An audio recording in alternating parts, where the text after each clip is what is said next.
Imagine a man running on a treadmill, sweat pouring down his face, yet never moving an inch forward. That's what chasing prize money does to your finances. You exhaust yourself pursuing rewards that always seem just out of reach. What if the very act of chasing is what keeps you broke? I watched a friend burn through 3 sure-thing investments, each one promising a jackpot, only to leave him deeper in debt. The system is designed this way. It's time to understand why the prize is a trap and how to finally step off the treadmill for good. What if the very thing you believe will make you wealthy is actually the force keeping you poor? For decades. But compelling research in behavioral economics and neuroscience reveals a startling truth.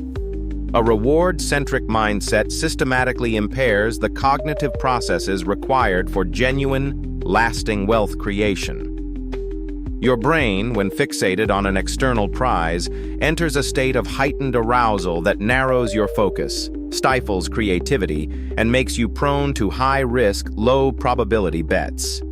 You become a gambler, not an investor. This isn't just about willpower. It's a neurological trap. By the end of this discussion, the goal is to stop being a hunter waiting for a single kill and start building a farm that yields harvests for a lifetime. Have you ever noticed how the most driven people often end up in the exact financial traps they were running from? I certainly did. For years, I chased every bonus, every promotion, every shiny financial target dangled just ahead. My entire life became a series of sprints toward finish lines that kept moving. Each time I crossed one, there was momentary euphoria, a rush that felt like victory. But it never lasted. The high would fade, and almost immediately, my eyes would lock onto the next prize. The car upgrade, the bigger house, the next rung on the corporate ladder. I was running on a treadmill, believing I was climbing a mountain. What's the real cost of living for the next reward? You stop valuing the process. Your work becomes a means to an end, a transaction. The joy you once found in mastering a skill gets replaced by the anxiety of whether it will pay off. I remember staring at my bank account after a major bonus hit, feeling nothing. It was just a number. The chase had hollowed out the experience itself. I was so focused on the destination that the journey became a blur of stress and anticipation. My identity became fused with the next payout, and my self-worth fluctuated with every market swing or performance review. This isn't a personal failing. It's a design flaw in our modern financial psychology. We are conditioned from a young age to respond to external carrots. Gold stars in school, trophies in sports, and later, salary figures and job titles. The system is built on variable rewards, the same psychological mechanism that makes slot machines so addictive. You pull the lever, and sometimes you win, which fuels the hope that the next pull will be the big one. But the house always wins in the long run. When your financial life is structured around these unpredictable payouts, you are essentially gambling with your sense of security and purpose. Your nervous system remains in a constant state of low-grade anticipation, which is exhausting and ultimately impoverishing to your spirit. Can you build genuine wealth when your primary motivation is the next hit of validation? True, lasting prosperity stems from a different source entirely. It comes from building systems, not from chasing outcomes. It grows from finding intrinsic value in your daily actions and aligning your work with something deeper than an external scoreboard. The relentless pursuit of prize money trains your brain to see the world in terms of short-term gains, blinding you to the compound growth available from patient, consistent, and meaningful work. The most profound financial shifts happen not when you get a check, but when you change the very reason you get out of bed in the morning. That is the pivotal insight that changes everything. But here's the painful truth nobody wants to hear. The very act of chasing financial rewards might be the very thing keeping you poor. What if our obsession with prize money is actually destroying our ability to build lasting wealth? Consider the psychology at play here. When you fixate on a specific monetary outcome, that next bonus, that investment return, that side hustle payout. Your brain undergoes a subtle but catastrophic shift. You stop focusing on the quality of your work and start obsessing over the reward. This isn't just philosophical musing. It's a well-documented psychological phenomenon called the over-justification effect. Intrinsic motivation, the genuine enjoyment and satisfaction you get from doing something well, gets crowded out by the external carrot dangling in front of you. The work itself becomes a mere means to an end, a transaction. And when work becomes transactional, your creativity, resilience, and long-term commitment wither. Why pour your soul into something when the only thing that matters is the number at the finish line? Think about the last time you were truly immersed in a project you loved, losing all track of time. Another angle. Contrast that with anxiously checking your portfolio every hour. Which state of mind is more conducive to making smart, rational decisions? The answer is painfully obvious. The reward chaser operates from a place of scarcity and anxiety, not abundance and clarity. They are perpetually in a state of lack, always looking for the next hit, the next payout, to fill a void that money was never meant to fill. This creates a frantic, reactive energy that is the absolute antithesis of the calm, strategic patience required for genuine wealth creation. Strange but true. Shatter another myth. The idea that bigger goals create bigger results. We're told to dream big and aim high, so we set these massive, distant financial targets. A net worth of $1 million, a specific passive income stream. What happens? The goal is so far away it feels abstract, almost fictional. The gap between your current reality and that future fantasy creates a cognitive dissonance so vast that your brain, seeking to resolve the discomfort, often just disengages. You might make a few frantic efforts, but without the daily reinforcement of small wins and genuine progress, you eventually burn out. The goal wasn't a compass, it was a burden. It didn't guide your daily actions, it highlighted how inadequate they felt. This is the central conflict of modern finance. We are taught to worship the destination while completely neglecting the journey. We want the prize, but we don't want to fall in love with the process of earning it. Consider this. We want the body, but we resent the daily discipline of the gym. This disconnect is why so many lottery winners end up bankrupt, and why so many overnight success stories are actually decades in the making. The reward is a fleeting echo of the effort. If you didn't enjoy the effort, the reward becomes meaningless the moment you attain it. The chase leaves you perpetually unsatisfied. Is your financial strategy built on a foundation of passion and process, or is it a desperate, white-knuckled grip on a desired outcome you fear you'll never reach? The market, in its infinite wisdom, tends to reward the former and punish the latter. The investor who is fascinated by business models and economic cycles will make better decisions than the one who is only watching the ticker tape.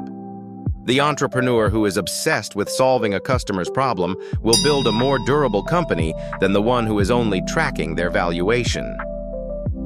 The system is designed to weed out the short-term reward addicts. True wealth isn't found. It's built, day by day, through a process you learn to cherish, not just endure. The prize is a trap.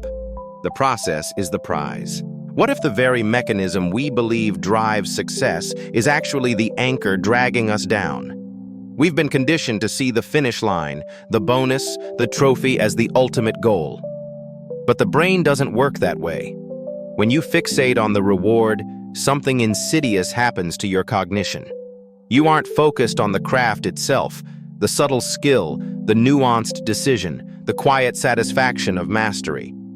Instead, your mind latches onto the shiny object at the end. This isn't just a philosophical observation, it's a neurological reality. Think of a painter so obsessed with the gallery opening and the potential sale that each brushstroke becomes calculated, stiff, and lifeless. The art suffers. The magic evaporates. The external prize hijacks the internal process. This is what psychologists call the over-justification effect. When an external reward is introduced for an activity that was already intrinsically rewarding, the intrinsic motivation often withers. The joy of the task gets crowded out by the transactional nature of the goal. You stop painting for the love of painting and start painting for the paycheck. The work becomes a means to an end, and the quality invariably declines. Consider this. I'll translate that to wealth. Chasing a specific number in your bank account, a net worth target, a salary figure, operates on the same flawed circuitry.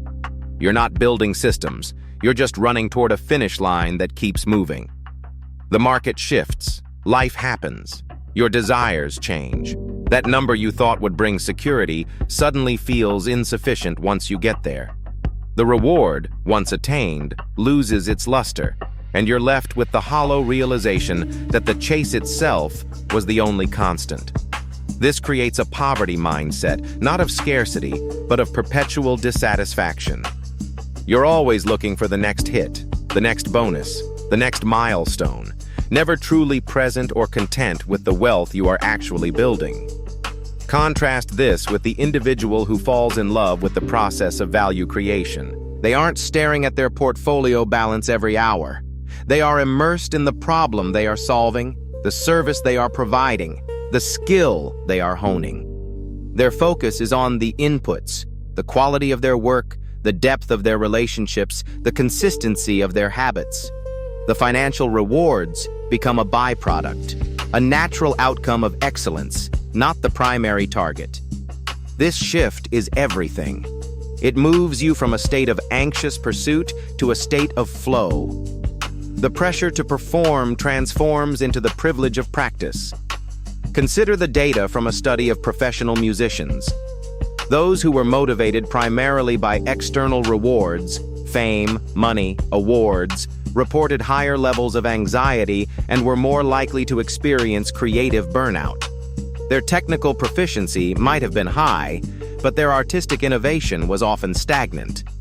Meanwhile, the musicians driven by a deep love for music itself, for the daily discipline of practice and the joy of expression, were not only happier but often achieved more sustained and respected careers. The reward was in the doing. The financial success followed, but it wasn't the compass guiding their journey. How do you rewire a brain trained for decades to seek the prize? It begins with a conscious decoupling of action from outcome. Start small. For 1 week, forbid yourself from checking your investment accounts. Instead, pour that mental energy into learning one new aspect of your business or craft. Redirect the time you'd spend obsessing over a stock chart into reading a book on market history or practicing a negotiation skill. The goal is to starve the reward-centric neural pathways and feed the ones dedicated to mastery and curiosity. You must find the intrinsic pulse of your work again, the reason you started before the money became the main character. This isn't about abandoning goals, it's about inverting the hierarchy. Make the process the prize. Let the financial gains be the surprise, the quiet confirmation that you are on the right path, not the screaming siren dictating your every move. When the reward is embedded in the work itself, you are no longer poor in spirit, regardless of the digits in your bank account. You are rich in engagement. The chase ends, and true wealth begins. All right, we could get real for a minute. How many of you have ever thought, we've all been there, treating money like a finish line, but what if that exact mindset is the very thing holding you back? Let me tell you about my friend, Sarah. She was a sales director, and her entire year revolved around the annual bonus. It was the golden carrot. Every decision, every extra hour was filtered through one question. Will this help me hit my number? She did hit it, year after year.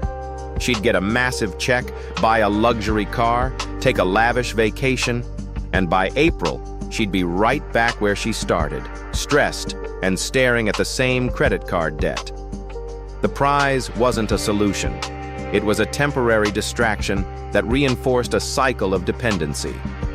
Her focus on the external reward completely blinded her to the systemic leaks in her financial life, the lifestyle inflation, the lack of an emergency fund, the total absence of investments working for her. Picture this. She was a high-income earner living paycheck to paycheck, and it was all because her psychology was anchored to the next prize, not to building genuine, lasting wealth. Picture this. Consider a completely different approach. I want you to picture a local carpenter named Ben. He doesn't get bonuses or stock options. His income is irregular and entirely dependent on the jobs he books. For years, he chased the big-ticket kitchen remodels, the prize jobs. He was on an emotional and financial roller coaster. Then, he shifted his entire focus. He stopped thinking about the single big payoff and started building a system. He created a simple monthly budget based on his average income, not his dream income. He automated a transfer into a separate tax and slow months savings account with every payment he received. He started spending a few hours each week on smaller, consistent repair jobs that provided a reliable cash flow. The transformation wasn't overnight, but within 2 years, his financial stress plummeted.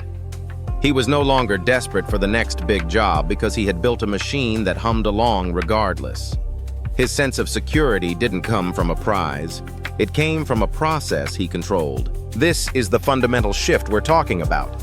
It's the difference between being a gambler waiting for a lucky spin and being the casino owner who understands the house always wins in the long run through consistent, small margins.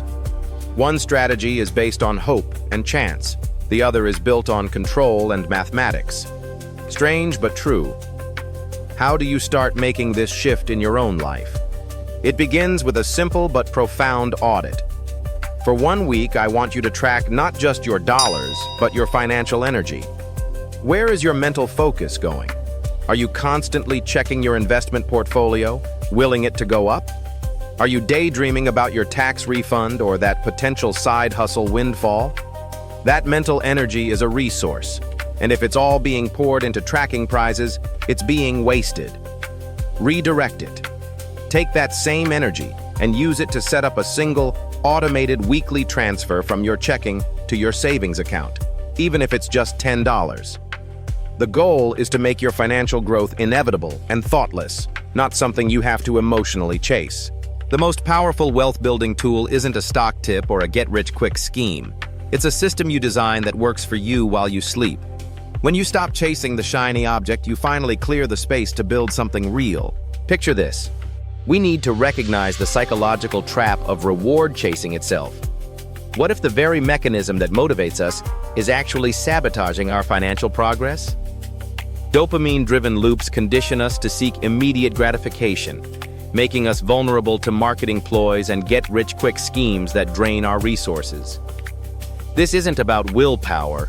It's about understanding how our brains have been hijacked by variable reward schedules.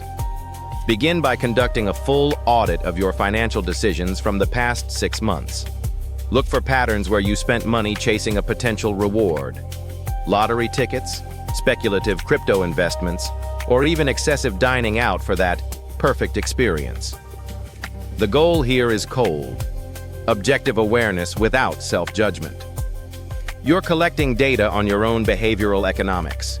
Shift your focus entirely from outcomes to systems. Instead of fantasizing about the prize, design a daily process that builds wealth automatically. Automate your savings and investments before any discretionary spending occurs. Make the boring, predictable growth of index funds your new source of satisfaction rather than the lottery ticket's fleeting thrill.